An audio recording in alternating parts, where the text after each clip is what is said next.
Hello, everyone. Good evening. Welcome to the Babbling transfer show live. Probably the last one we're going to be doing till summer. And I'm so glad because this is just every time I think it can't get any more West Ham. It gets more West Ham. And, obviously the events that happened yesterday, we're going to dissect. Steve's done. I'm done. We're not even going to talk about the game yesterday because, this is about transfers only. Obviously, our only business of the January transfer window being Calvin Phillips coming in on loan. Plenty of speculation about who we were going to bring in. Didn't happen. So, Steve, I'm afraid you're a pint down, mate, after our little bet. We had a little wager on if we'd sign anyone after Phillips. And I hate to be right, Steve. I hate to be right, but it looks like I am somehow. I'm a man of my word. I'm a man of my word. So, and now, and obviously, if you were awake last night after the match, seeing all of the Fornals and Benrahma stuff unfold, it was unbelievable. Before we get into that, Jonathan, evening to you too. Corky as well in the chat. Corney now needs to be given the left berth until the end of the season, but we will just shoehorn players who do not fit the system. Dan England as well. Sad day, gents. Sad day indeed. Right, let's start. Let's rewind to the beginning of the transfer window. Let's go back to that point where we're optimistic. We're thinking, you know what, we could bring in a few players here. We got the strength now. We're in a good position in the league, still in Europe. Let's push on. Didn't happen like that, but we did bring in Phillips on loan.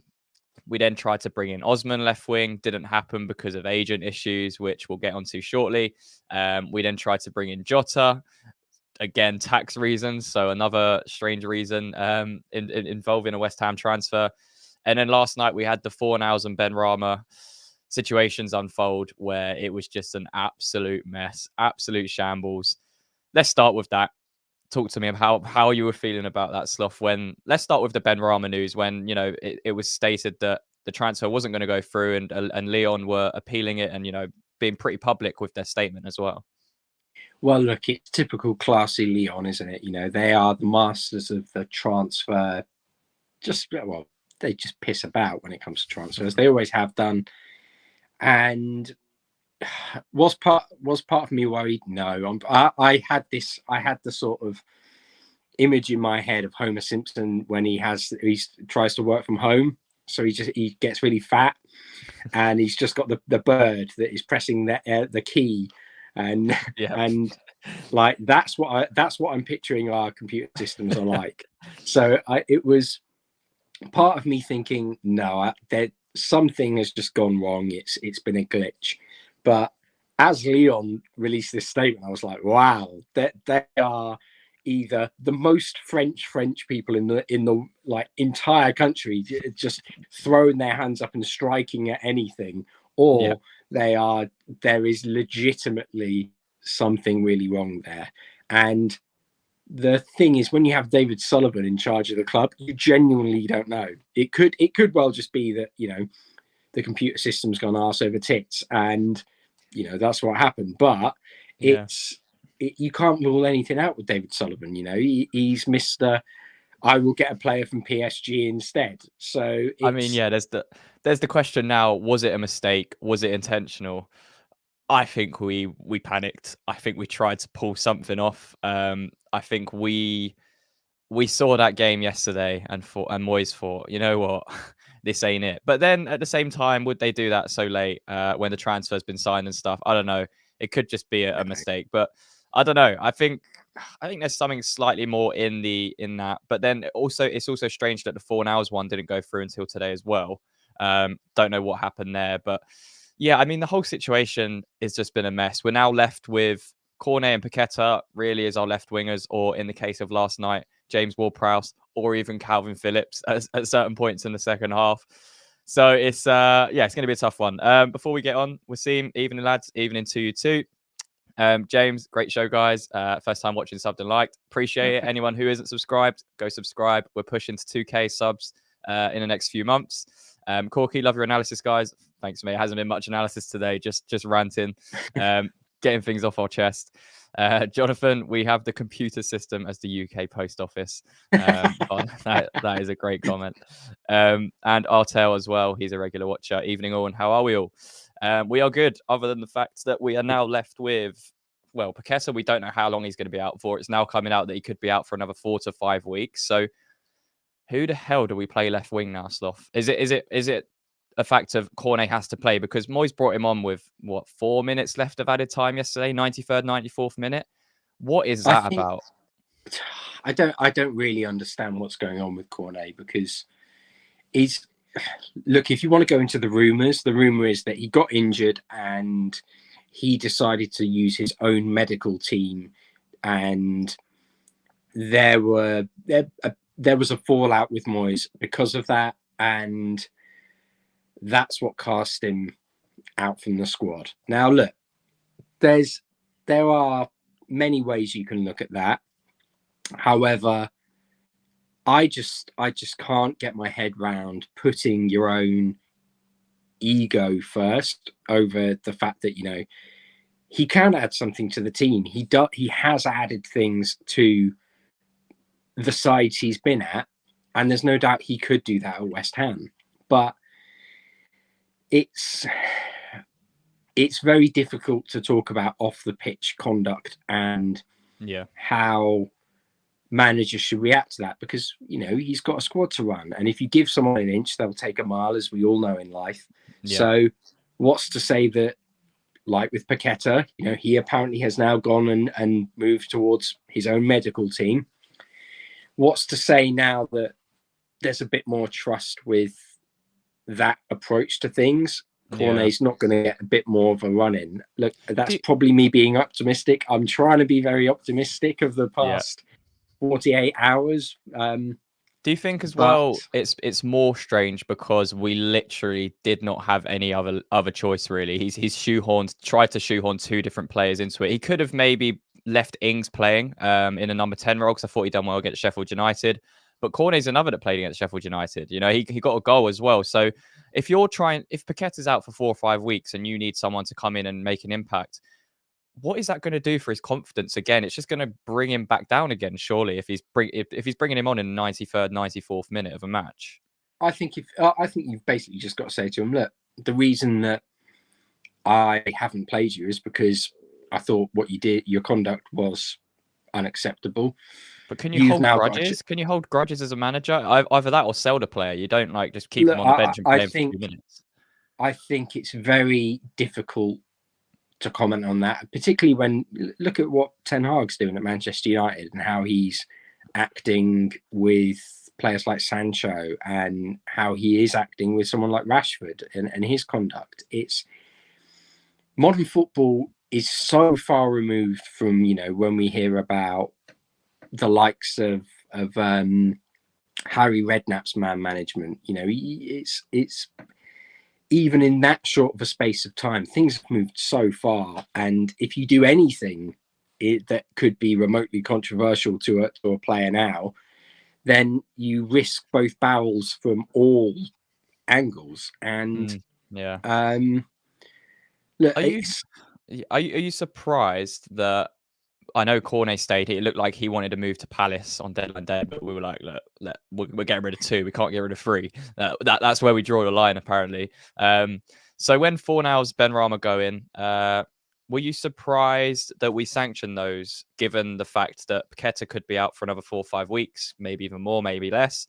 And we don't really have another left winger that Moyes trusts, because Cornet just doesn't play. And, you know, even times yesterday, he tried to shoehorn Bowen out on the left, didn't work. He then put Kudus out there, who looked a lot better than Bowen did on the left, but he isn't a natural left winger either. Does it make sense to you that these 2 moves have been sanctioned? Would you, if you were in that position, would you also sanction those moves, given our squad depth and, the current situation at left wing? I'd have sanctioned them on the 1st of January. Like, it's baffling to me that we left it so late. Yeah. And I know a lot of people go, oh, well, you've now got a bit of budget for the summer to work with. You're looking better on FFP terms. But I just don't understand the thinking behind not getting someone in. Even look at the Brozier deal. And Brozier is someone who lots of people are now, I think they think that West Ham are better than Brozier, which, fair enough, we haven't seen much of him. But again, we haven't seen enough of him to really comment on that. And I think we've lost Sloth there. He will come back shortly. Yeah, I think it's tough being in that situation. Oh, Slough, you back? Sorry, continue. Oh, did it break off a bit? Yeah, continue. Well, what I was saying was that I think it's really difficult to say about why we haven't moved someone on earlier. Like it's not like there weren't deals out there. As O'Neill said today for Wolves, there were about 10 or 12 players out there that I really liked, but we just couldn't get the finances sorted. So it's not like there aren't players who don't add. Going back to Brozier, I think although his time on the pitch has been limited recently, obviously with his injury, and Moyes apparently now has some doubts. Well, if you're bringing him on loan, and now we know the finer details of the loan as well, where they're saying if he starts 10 games, Fulham don't have to pay anything for the loan. Yeah, so I know we got a good deal there.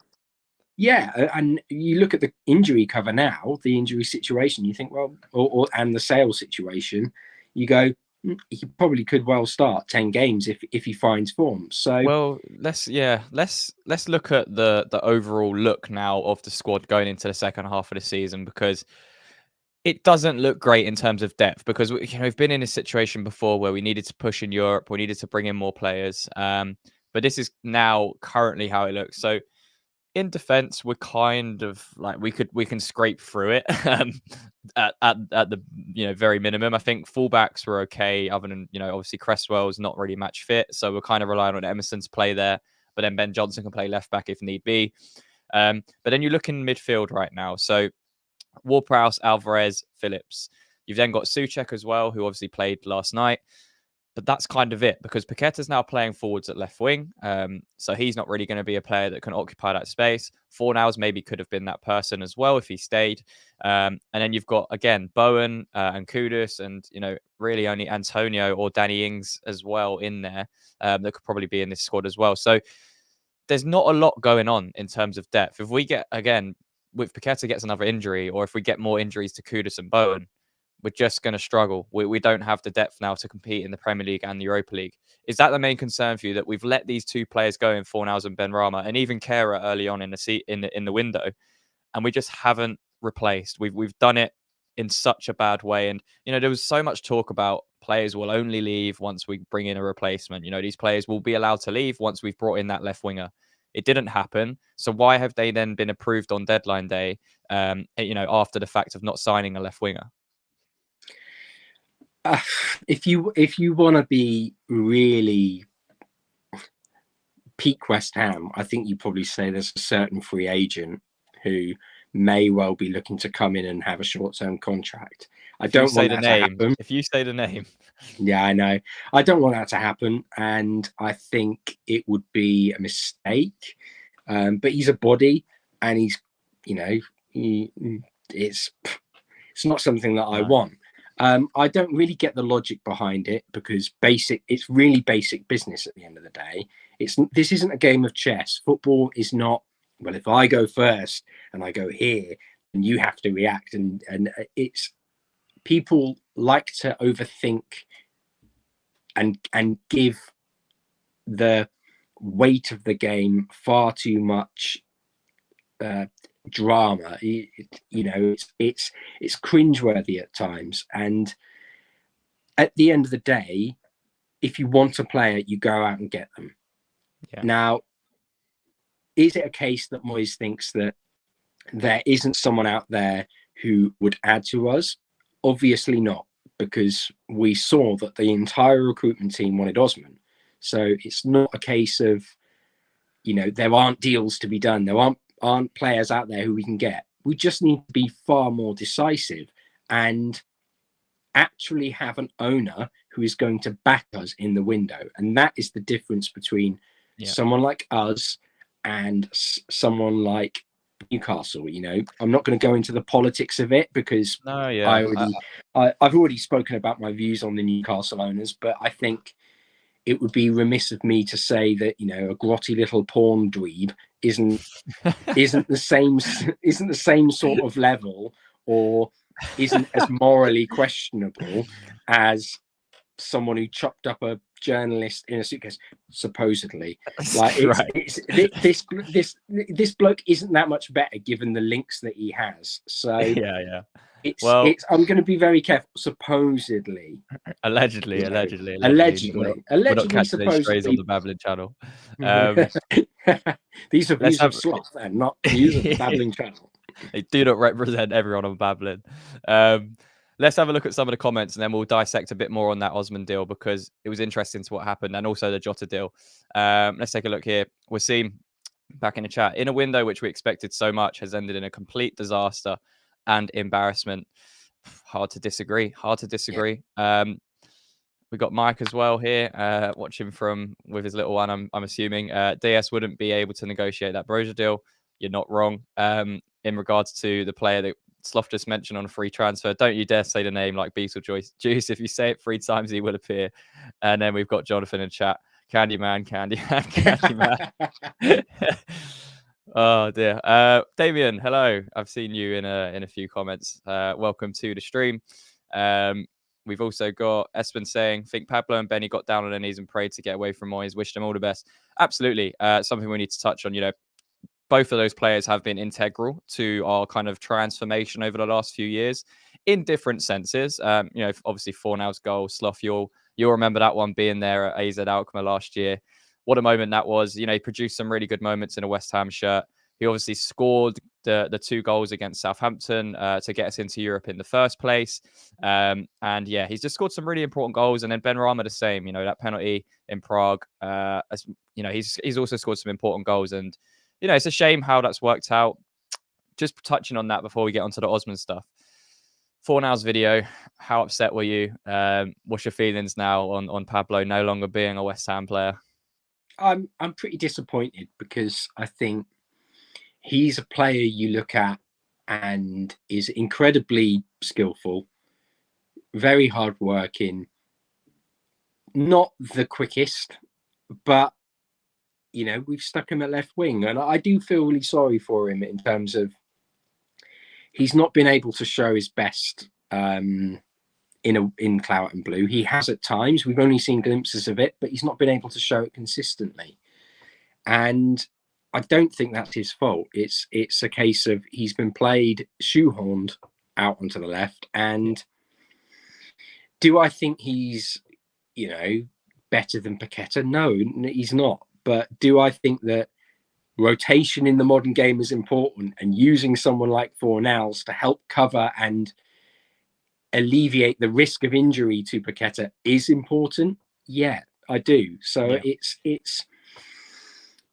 It's not just a case of me really liking Fornals as a player. And I think the fans, I don't think any fan will have a bad word to say about him. Right? I think they know the kind of player he is, his attitude towards playing football, also the ability on the day that you could see from him was second to none, really. It was a Paqueta level of ability. It's just the first touch against Leicester in lockdown, to bring that down and do that and then score, that is Paqueta level stuff. So it's disappointing.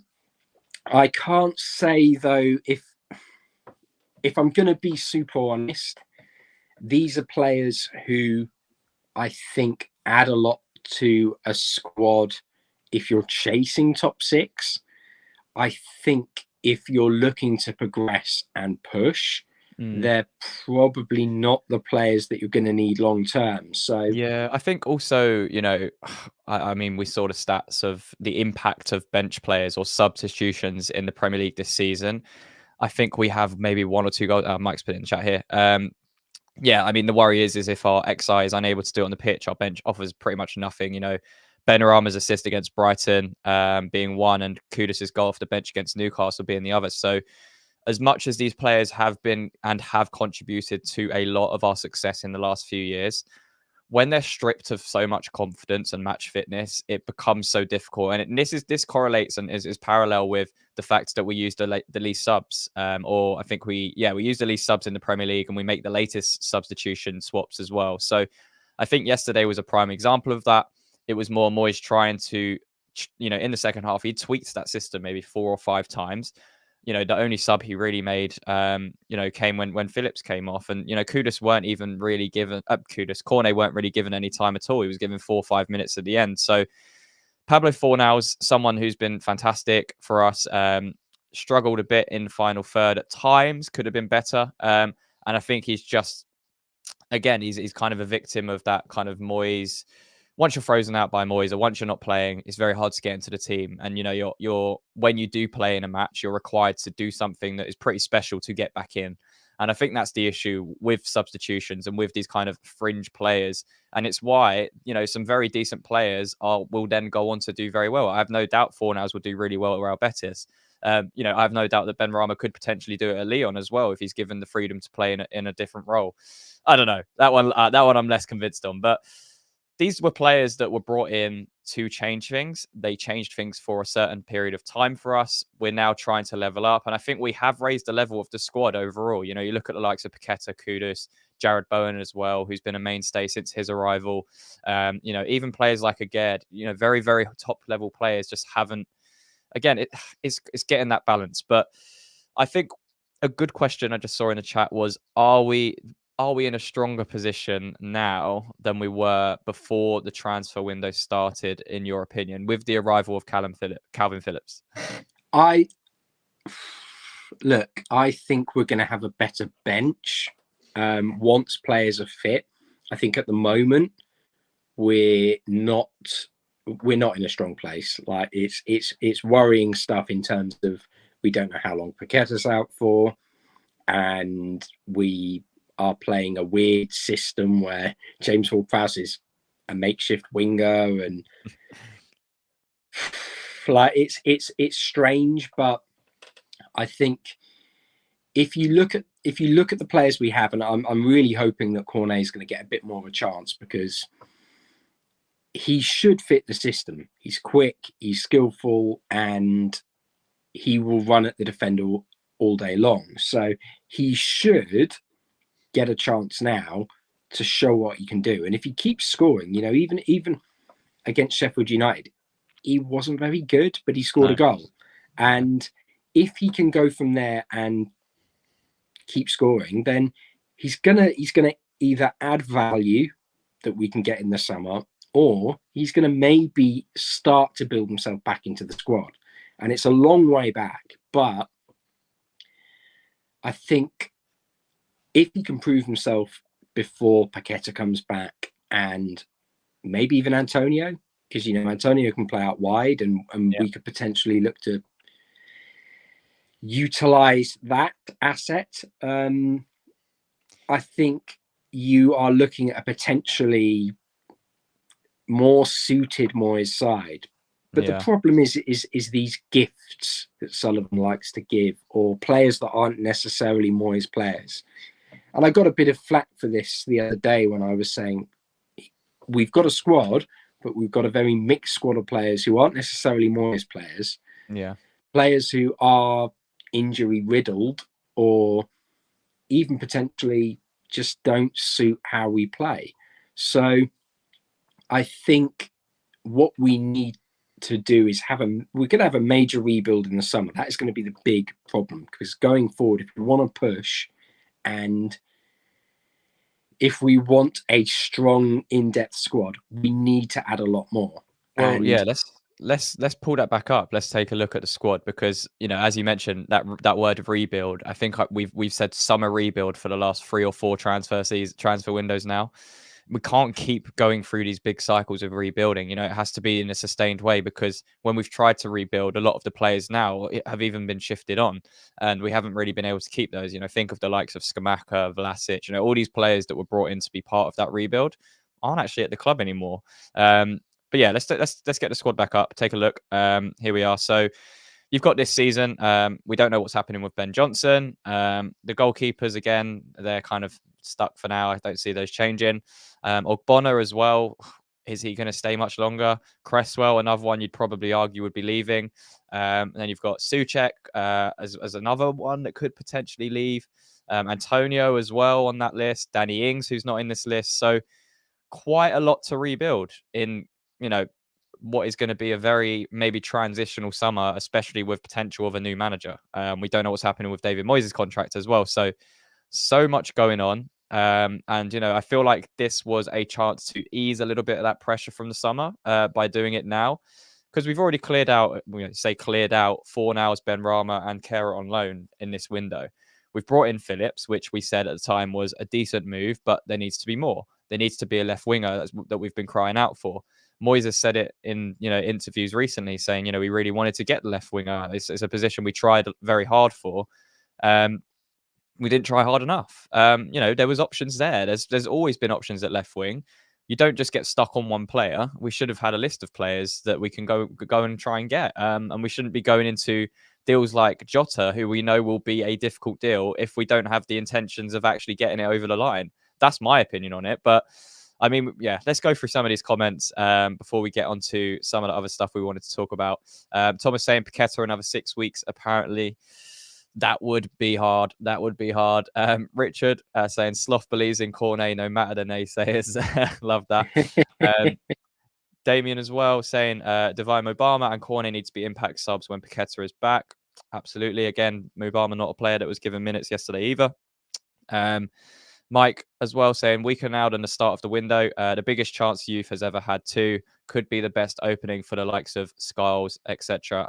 Have ever got under Moyes. Very true. Very, very true. It could potentially open the door for youth, although I highly doubt Moyes will go for that. Romulus Lucina, hope I haven't butchered that, says Moyes is an old manager. He's not going to change. This is it.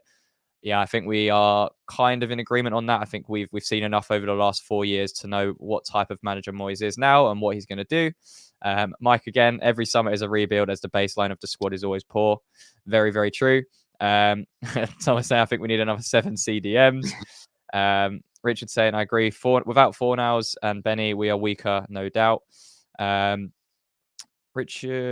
saying how do they have any 11 versus 11 practice sessions? That's a good point. I don't know. Probably don't. Jonathan as well. We need at least 5 players without losing any of our first 11. If we lose any of them, add more. Very true. The 1 in, 1 out policy went out the window in this January transfer window. Look, the only thing I'm going to say with regard to that is the man who is ultimately responsible for bringing in players. It's not David Moyes. It's not his fault that this business didn't get done. There's only one person who's to blame for that, and he ultimately that's not going to change. However, what I'm hoping is there's going to be a real strong arm approach from the staff. Yeah. People like Moyes, people like Stuyton are just going to say, look, you fucked it. You have well and truly messed us over. And if we don't do well in Europe, if we don't push for top 6, this is you. This is on you. So what we need to do is basically have you shut up, finance it, and we will take the responsibility. And if that goes to down the pot, then that's on us. And obviously, as the ultimate decision maker, we're going to bear the brunt of that. But the man to blame for where we are at the moment in terms of on the pitch, it's not just Moyes. It's the backing as well, because oh my God, I'm probably going to get slaughtered for this, but look, the football isn't amazing, but what is amazing is what we're doing with the players we have, and we have some outstanding footballers. However, we don't have the squad to compete with most of the top 6, yet we're up there. And January was a big chance to add to that and hopefully keep up with the Joneses, but we're not. We didn't add in any way, shape or form beyond Phillips. So we just have to deal with that.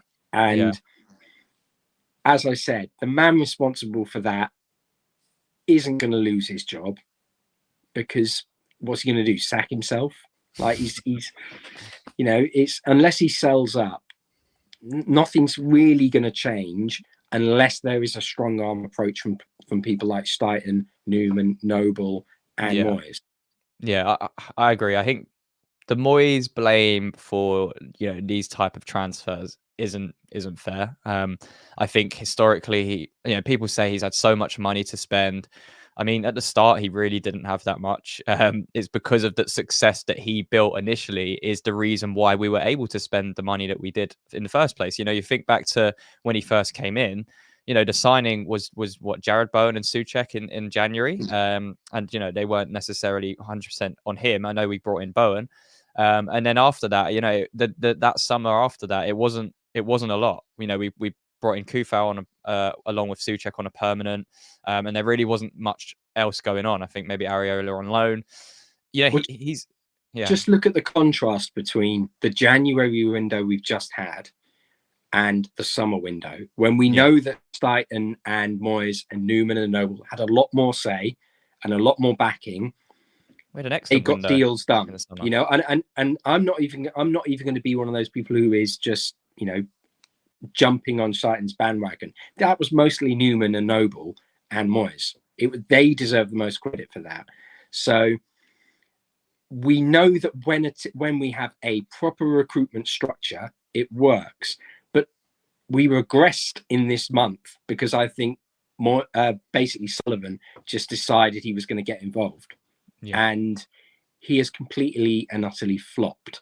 So I think we need to then push forward, and it is going to be a big rebuild. But I think if with the people we have in charge of recruitment, it's one that I think we can do fairly easily. It's not a million miles off. I think the big thing for me in the summer is if we can keep hold of our key players, because that's going to make the rebuild a lot tougher. But you look at the options we currently have, it's still not that far off. We can do it, and we can definitely strengthen the squad. And I'm a lot more confident for the summer when they're clearly planning more long term than we did in January. But it's just a shame that we didn't capitalize this January, because I think we're in such a solid position in the league and in Europe that it really would have made a difference. It really could have made a difference to this. And look at the game against Bournemouth last night. Those are the types of games where we could have picked up 3 points if we'd brought in maybe a left winger and another attacker to bring off the bench, even to bring off the bench in that sort of situation. So I think that's the most frustrating thing about this window so far. Let's go have a look at another few of these comments. Let's have a look. We've got Richard again. How can this squad compete on both fronts? It's a big ask, if you ask me. Absolutely. We've seen it in the past. It kind of took its toll and couldn't really rotate. And we started to wear off in the Premier League to kind of sacrifice Europe. George saying the football is absolutely awful. That's a bigger topic. Maybe we'll get onto that at the end. Sullivan's play thing, West Ham United, and his ego is too big and he can't delegate and let go. True, very true. I kind of understand it because it's his business, but you have to trust the people you employ. Otherwise, there's no point in bringing in the players that you do. Every business he's run in terms of football has gone badly. So, it's a case. It's not a case of him. Not at West Ham, I would say. I think he's done pretty successful at West Ham. From a business point of view, he's not responsible for that success. That's the difference. He will take the credit. He is though, to an extent, because he's the one making the hires. Yeah, but he's making the hires. But look at what happened with Pellegrini. Like I really like Pellegrini, and I think he's a great manager. But he completely.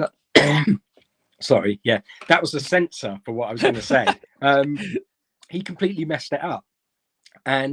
But is that his fault? Because when Pellegrini was brought in, I mean, look, I'm playing devil's advocate, but was that his fault? Because David Moyes left, everyone didn't want Moyes to continue, and we wanted to bring in a new brand of attacking football. He gave Pellegrini 100 million to spend, with bringing in Husilos to be the technical director. He kind of gave them the license to do what he wanted with Pellegrini, and fans were on board with Pellegrini, including myself. We were on board with what was happening there. But he didn't. He vetoed a number of signings that could have made a difference. And you look at Mendy, who was one of the. It's a whole butterflies, flaplets, wings, and all that scenario. But He vetoed Mendy, who joined Chelsea later on, and everyone was fawning over for about 12 months. Who did we get instead? Because he'd vetoed Mendy, we got Roberto. So it's very fine margins. And look, I'm not going to sit here and go, oh, Pellegrini was great, because he wasn't. But if you are hiring people, you need to either, as you say, trust them or hold your hands up when you get it wrong. So was it successful? Not in any way, shape, or form. Was it a case of when he then decided to hire Moyes, he was completely overbearing, but still let him have a couple of picks? Yes, because as we've seen, players like Ings, who don't suit the Moyes system, have come in as gifts. There have been a number of these little gifts across the time, and they don't work. Yeah. So it's a case of him meddling is what's causing the problems, and has historically caused problems. Yeah, I agree. It's I do agree. I think a series of mistakes at this club that are hampering us long term, and ultimately, he just needs to put up or shut up.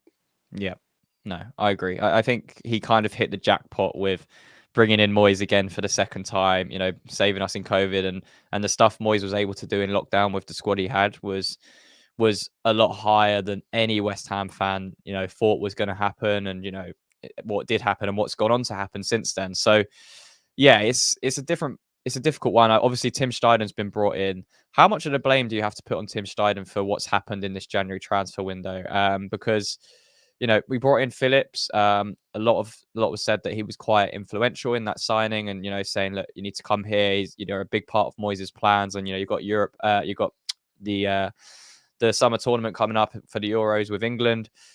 But is there a side of you that maybe thinks he didn't do enough in this transfer window to bring in that left wing or striker? Or is it just on the agent stuff here? It's not. Look, I there are certain people who like to blame Steiten for this. Who's to blame? That's the question. Well, is Steiten responsible for paying £30 million for a player? No, he's not. He was sent out to the Asia Cup, like to scout players. He was sent to scout players in Brazil. He is not responsible for the finances in terms of, you know, ultimately paying up. If someone goes, oh no, I don't think we can make that work, it's not Steiten who's doing that. It's the man above him. He is the one responsible. So as much as many people might like to point the finger at Steiten, what possible mindset can you have that you look at him and go, yeah, no, he's the man to blame for us not signing a £30 million winger? It's nonsense. Yeah. It's just delusion, because you're blaming the wrong person. He's the scapegoat, if anything. He's been asked to go out and scout players, and he's done that. He probably had a big list written up with Moyes ready for this January window, and you look at Osman. Everyone agreed, all the recruitment team agreed he was someone we should go for. But David Sullivan can't get his grubby little fingers out his pockets to make the deal happen because there's something wrong with the agent. Well, in that case, put your hand in your pocket deeper and say, we're going to get to the bottom of this. What's it going to take to get this player signed? I think because that's what you have to do. Yeah, I think when everyone's aligned like that, which is exactly what you want, and it's exactly what you want the club to be doing and going in that direction. You know, Moyes, Noble, Steiden, you know, even Sullivan they were on board with signing Osman. You know, they were willing to do it. It was getting close. You know, people were very confident the deal was going to be done.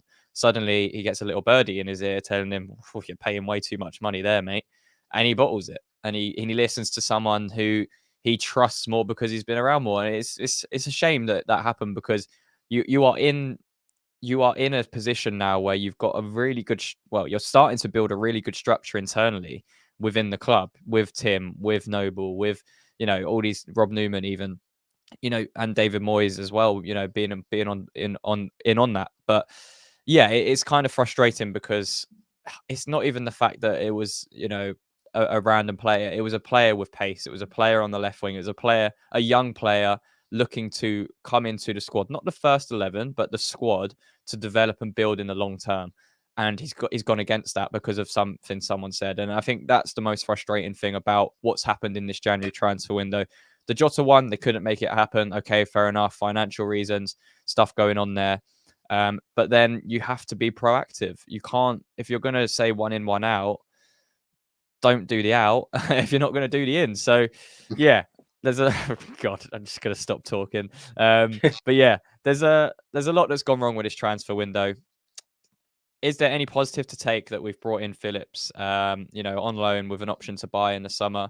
Do you take any positive from that? Have we strengthened for you at all? Even though the likes of Kera, Fornals, and Benrahma have gone back to the previous question, have we got stronger as a squad?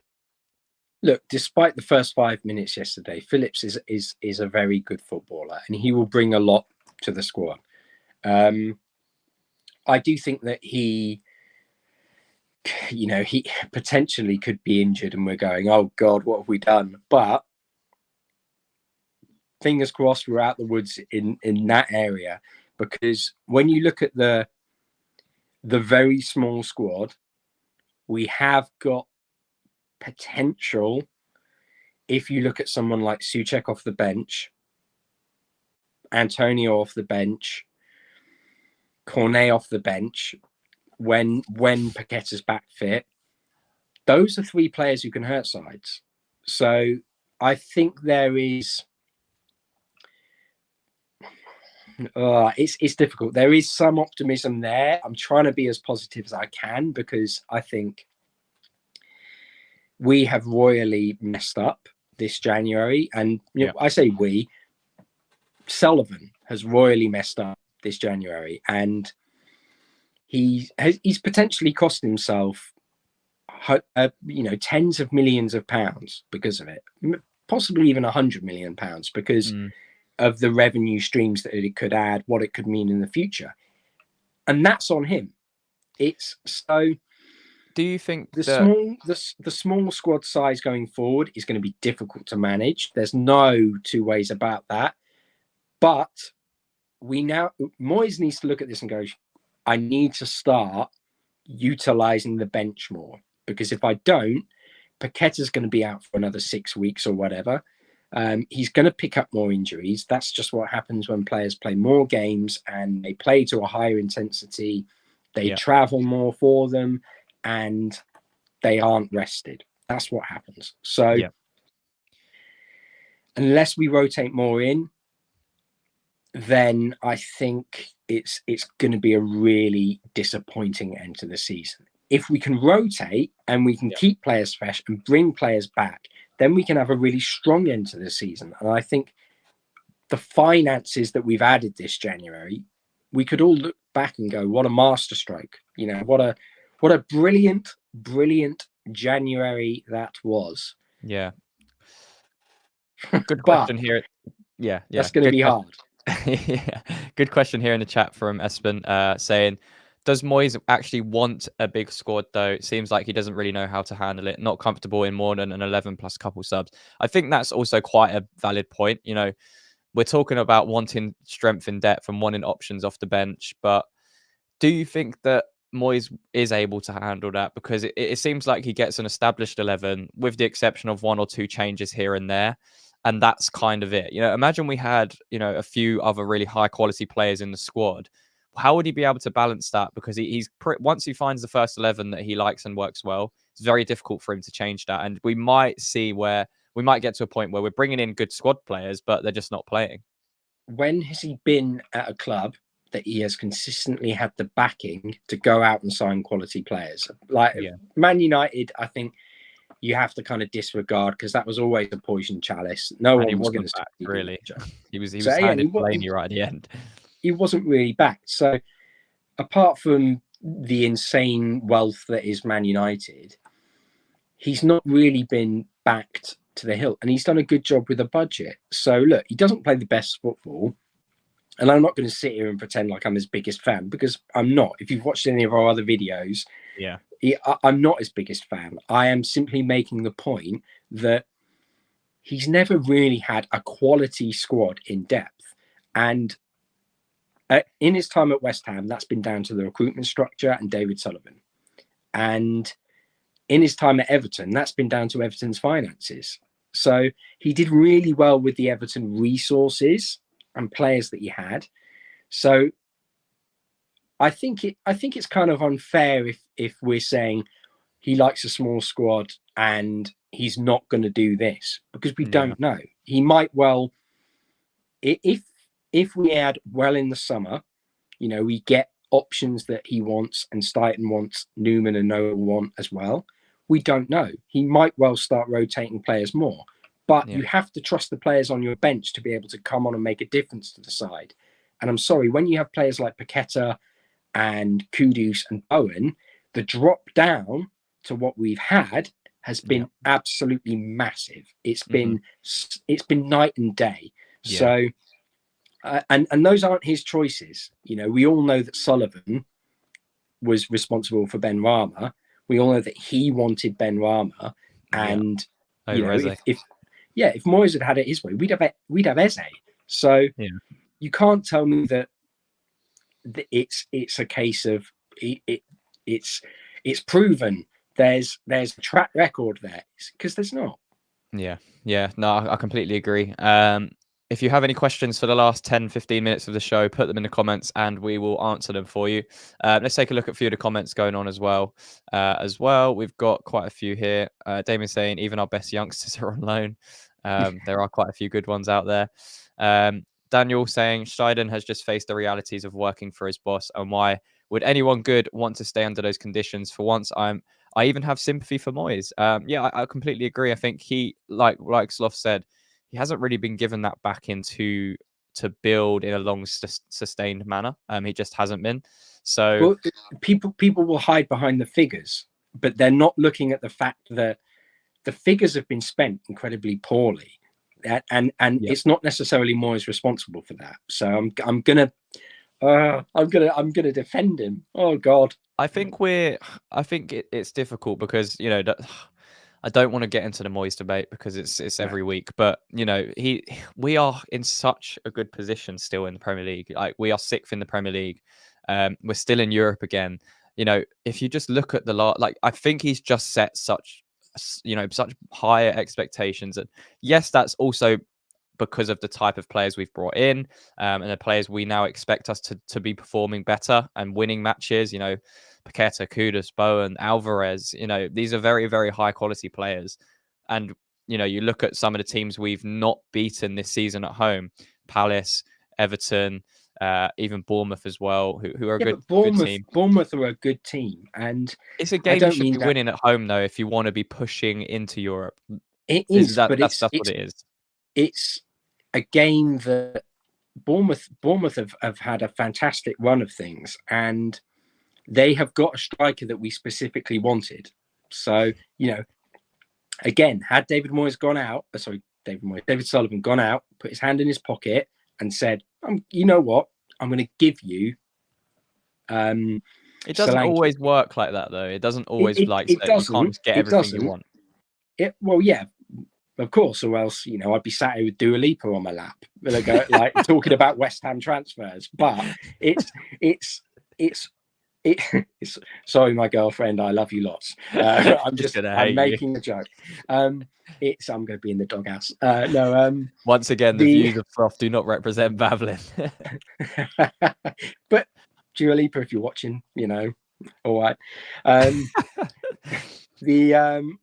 The point that I was making before I got circled around and spun down was I've completely forgotten. Don't worry about it. We've got loads of questions we could go through.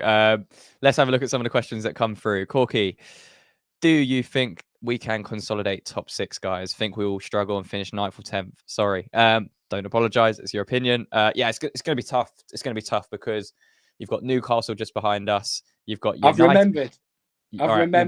We'll get onto it. So we got Newcastle behind us. Chelsea now just behind us as well, a few points. United just a couple points behind. Wolves as well, not far off. So the gap between 6th and like 10th, 11th isn't actually that high, which is why matches like Bournemouth at home are quite important come the end of the season. But yeah, that's my take. Slough, back to your point. Sorry, go on. So look, I know we're saying you can't always get what you want, but if you're selling Scamacca, and it's exactly the issue that we've had this month with January. You know, if you're selling players, you need to recruit. Yeah. So we sold. Oh, you've cut out again, Sloth. He will be back in a sec. Don't worry. It normally does this. Okay, so you're back. You know, Go. what I was saying was that, you know, we sold Scamacca, and it's the exact same problem that we've had this month in terms of we sold players and we didn't replace them or upgrade them, which is the key. So we had the money left there from Scamacca, and what David Sullivan should have said was, look, you've won us a trophy. We've got rid of Scamacca. Who do you want? And we know he wanted Solanke. So look, he should have gone. I'm going to then go, oh, what's this little What thing? is that? What have I done? I don't know what happened there. Wait, can I do that again? I think someone might have done something to the stream, but wow. If you did it, do it again, because I'm confused. You're just I'm not allowed to make this point. It's David Sullivan's on the feed and he's trying to distract me. It's if you go out and you sell your striker, you have to replace him. So we know Moyes wanted Solanke. Sullivan should have then gone, right, I'll get you in. It doesn't matter if it's going to be the £50 million that we, was reported. I will try and make it work for you. And if that didn't work out, who's your plan B? Who would you like instead? Because I want to give you the tools to go forward and push. That didn't happen. So we can talk about, you can't always get what you want, but you have to be giving your manager the tools to go forward and try and compete. And as we've seen with this January, that's not what happened. That's not what happened. So it's very tough to do. Yeah, completely agree. Wasim, question: how do we move on from now, and where do you see us ending up in the league? I mean, we've touched on it. It's tough. We'll give our summary before we end this, but Happy Hammeret. Don't mean to be pessimistic, but I can't see us being sick by next weekend. I mean, it's not right, not wrong, because we're playing Man U away on Sunday in a couple of days, which is a tough game. If they win, they go above us, so it's very tight. Another important game. Jonathan here. Since the board has been here, we only hired managers who are out of favour or have something to prove in the football world. With this in mind, who will likely to be in next, or is it Moyes again? I mean, it's something we've touched on, multiple times, that we don't. David Sullivan has never bought out a manager, a manager who's in contract somewhere else, someone that we like. So unless we're going to change that approach, if Moyes does not stay past this season, I expect it to be someone that's available. I expect it to be a manager out of a job who maybe fits in a criteria along with Tim Steiden. I hope that isn't the case. If there's a manager that's good enough to do it, great. But I think we'll struggle to find someone like that. But yeah, it's a tough one. Don't want to go into it too much because, we don't know what's happening with Moyes yet. Let's revisit that in a couple months once we're a bit clear on that contract situation. Mike here, 2 out of 3 of Babbling agree on Dua Lipa. Fair enough. I think 3 out of 3, but let's keep it 2 out of 3 to be in the good books. Artel, you wish Sloth. Happy Hammeret, 4 midfielders. Who does that? Yeah, it was a strange one yesterday. It was a strange one how that went. Jonathan as well. Sloth, you stuck in Sullivan's mansion with the club's dodgy internet and computer systems. Good point. Maybe he is.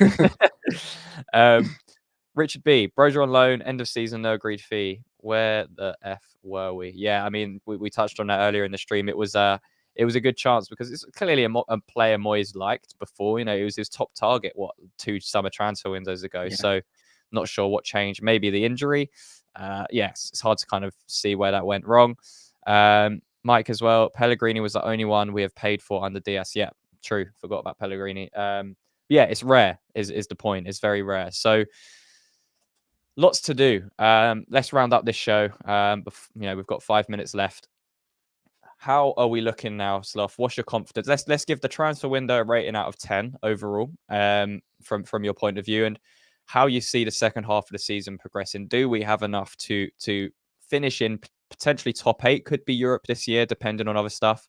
Do you think we can finish in that top 8, given the squad depth we have? And how far do you think we can go in Europe?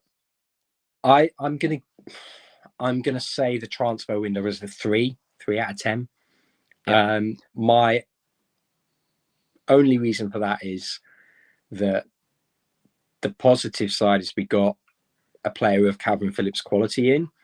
I think even if he's a bit rusty and he needs match fitness, it's a huge boost to the dressing room, and it's a huge boost to the fans, I think, as well. He's a player of great experience, but also great ability. So when someone like that comes into the club, it is a positive. The remaining 7 out of 10 is just pure Sullivan madness, really. It is letting players leave without any plan and any upgrades to that position because we didn't get anyone in at all. So I think going forward, look, it's going to be really, really tough to progress in a meaningful way. You know, I think it'll either be one or the other. We either do well in Europe and push in that area, or we do well in the league and sacrifice Europe. But I would kind of back us to beat almost anyone in a one-off game if we've got a fully fit squad. Yeah. But that's going to be the really difficult thing. It's so dependent, isn't it? It's so dependent. Yeah. And, you know, it's very tough to sit here and try and think of a positive summer window given what we just experienced. But I do think there are potential ways we can progress in the summer and take big strides forward. But it's going to take everyone pulling together. Yeah. So I think in terms of Europe, I think we could maybe make a semi-final again. I wouldn't put it past us. As I mentioned, if we have Kudus, Paqueta, and Bowen, all as a fit front three with Antonio off the bench, then that is a really dangerous combination, especially if you think about adding Souček into that mix off the bench. So look, it's not perfect, and it's going to take squad management, which isn't exactly our strong suit. But I think in the league we might finish 8th. I don't think we'll be finishing top 6. I think we could have.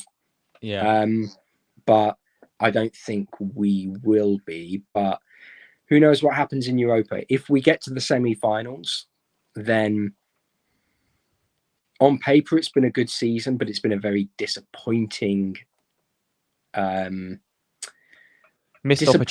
run one. Yeah. I completely agree. I think we'll struggle to get top 6 now with what we've got, especially Paqueta, who's now rumoured to be out for another 5 to 6 weeks. We don't know how true that is at the moment, but missing him is so big. You know, we really do miss him in matches. He just kind of sets the tone and influences from all aspects, you know, from defensive point of view, from an offensive point of view. He really does. So, yeah, it's frustrating, but still stuff to be optimistic about, still stuff to be positive about. You know, you have to be positive. You know, we're still 6th in the Premier League. We're still in Europe again. We have a really exciting time ahead with Europe. So, yeah, I think it's going to be interesting to see what happens. I think in February we have quite difficult fixtures. We've got obviously United away on Sunday. We then have Arsenal at home.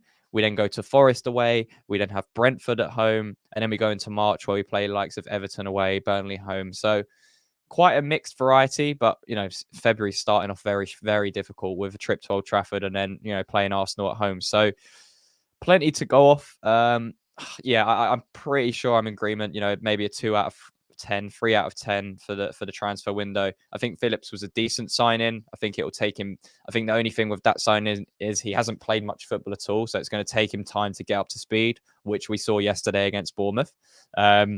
But yeah, I think with what happened on deadline day, I mean, it's just hilarious. And you know, you just have to laugh, otherwise you'll find yourself frustrated a lot with West Ham, as is often the case. But yeah, appreciate everyone tuning in. Thank you very much. Thank you.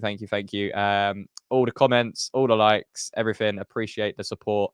And if you haven't subscribed to the channel, subscribe. Massively helps us out. Leave a like on the live stream as well.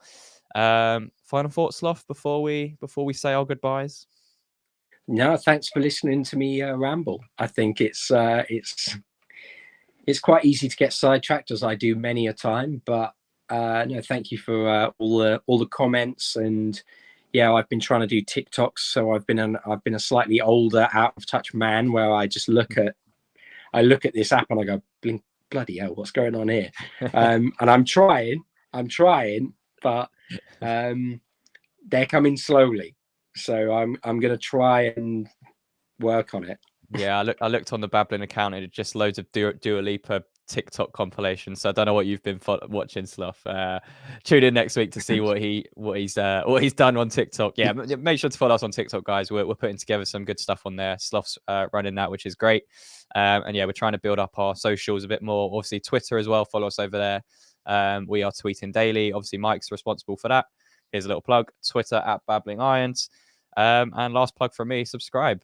That's an old banner we created there, but yeah, thank you guys. Appreciate all the support, guys and girls. Apologies for that.